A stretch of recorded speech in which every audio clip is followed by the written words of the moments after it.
Hi, MLK families and students. My name is Haley Soder. I'm the Career Technical Education Coordinator here at Martin Luther King Academic Magnet.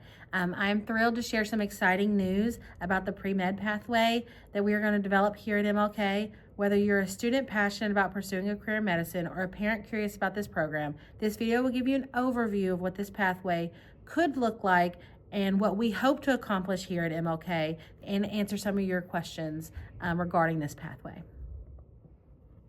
Okay, let's dive in. This pre-medicine pathway is an innovative program designed to prepare students for future careers in the health field. We want students to have hands-on learning opportunities, real-world experiences in medical practices, advanced coursework to help them build their skills that they're going to need going into these upper-level healthcare fields. I want to focus on that Pre-Medicine 1 course. That's our first course. That's an introduction on the medical thinking. This course is going to use clinical reasoning, the science behind the symptoms and treatments, an overview of diagnostic tools and treatment options that doctors and physicians use. We want this first course to build their foundational knowledge of what to expect into any kind of pre-medical pathway.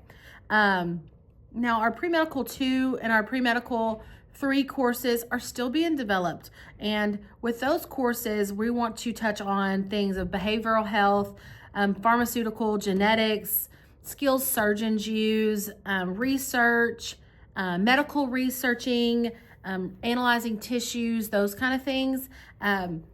Those programs have not been developed like this first one has. And those programs will be partnered with some of our upper level sciences like AP Biology, AP Chemistry.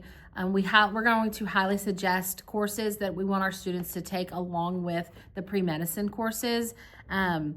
So the foundation of these pre-medicine courses is based on AAMC's pre-med competencies. And the AAMC is the Association of American Medical Colleges. Association of American Medical Colleges. And again, there's like 17 pillars of these foundational attributes that all the colleges came together and they think that students need. That's kind of where we've based our information off of. So by the end of the pathway, students will have a strong foundational skills to pursue medical programs in college and their science-based courses, majors. We really want students to allow this high school work to just be the foundation of what they're going to learn in college and going into the pre-medical pathway for their future.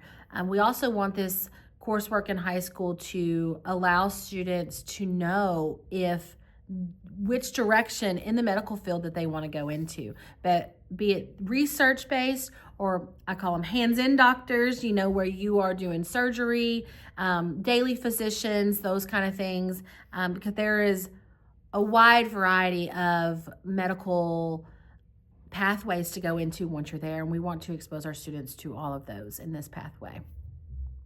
The next thing I want to talk about is how this pathway is going to be structured at MLK. The pathway will start with freshman 2025-26 school year. We plan to add a course each year and make sure those courses are well developed before we add those courses.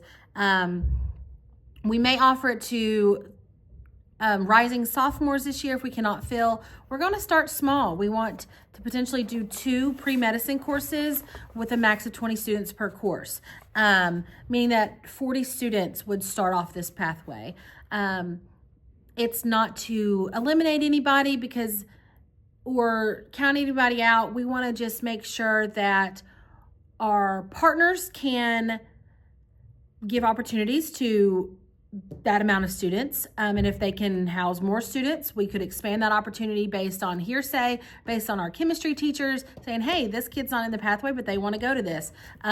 So we can always add more opportunities for students that are not in the pathway, as well as making sure our partners only have to account for 40 students. We just want to make sure we have kind of a solid foundational number on that. We want this pathway to work seamlessly throughout MLK's academic offerings, and we want to partner with our AP courses and make sure our AP courses are in line with the pathways and the coursework that the students are learning. We want to make sure that if we're asking them to know like biology information in part of our pathway course, that they've already taken biology, so there's not a lot of backtracking, that they are in line with one another. Additionally, exploring the supplemental summer programs we want to offer for this course in these pathways, that is all kind of in the air. We don't really know what our partners will offer. We want to allow our students to have as many opportunities in the field studies as we possibly can. We want these to be tailored to the student, tailored to the grade level, depending on the student and where they're at in the pathway, could depend on the opportunities that evolve. So we want to consider those and know that there could be some summer. We don't know that there'll be requirements, but there'll be some, again, highly suggested things that need to go along with the pathway to continue our foundational knowledge of the coursework and the pathway that we can offer. The flexibility and commitment. One thing I want you all to know is students will not be required to stay in the pathway once they're in it, all 4 years. While we want to build a really strong cohort of kids, we want them to grow together, do the field experiences together where they can partner with one another. There's a comfort level of students staying together all 4 years in different courses. We would love to see that. Now with the flexibility of courses at MLK, we can maneuver in and out of this program to an extent.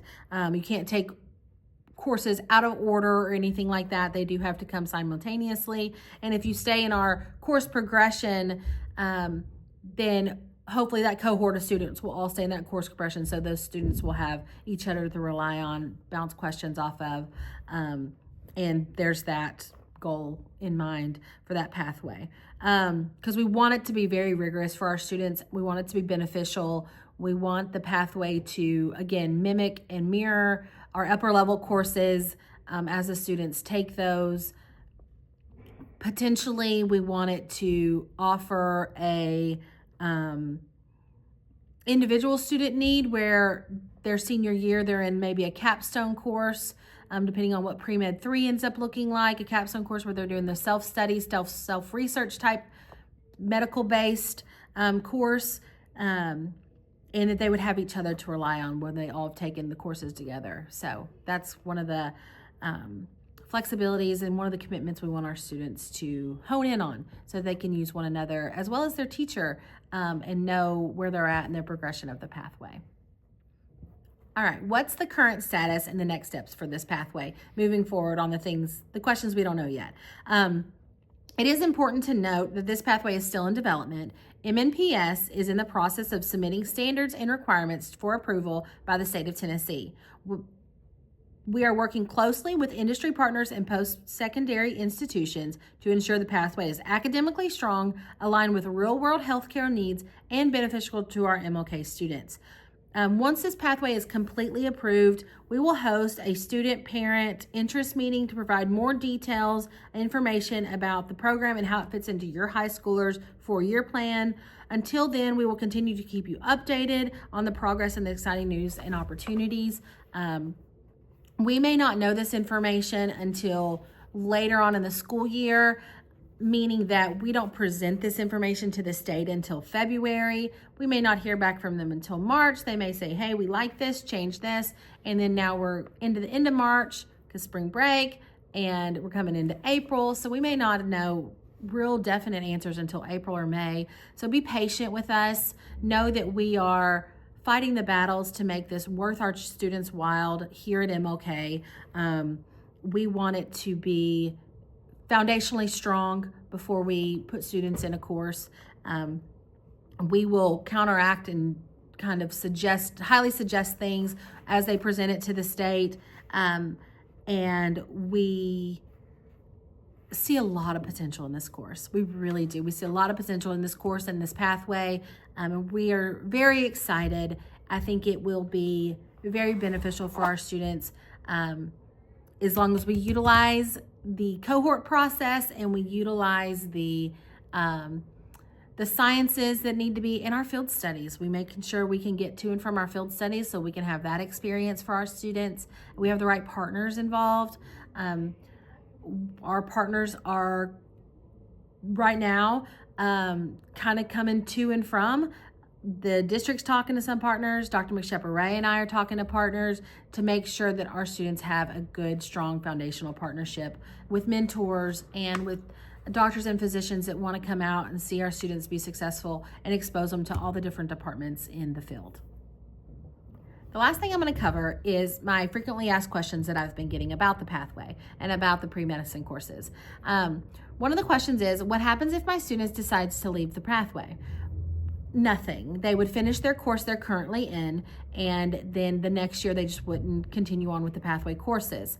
It should be a seamless transition. They'll continue to take their math and sciences and English and their required courses along with pathway courses. So when they opt out of the pathway courses, there should be they didn't miss out on any required courses to take this medical pathway course. So it should be a seamless transition.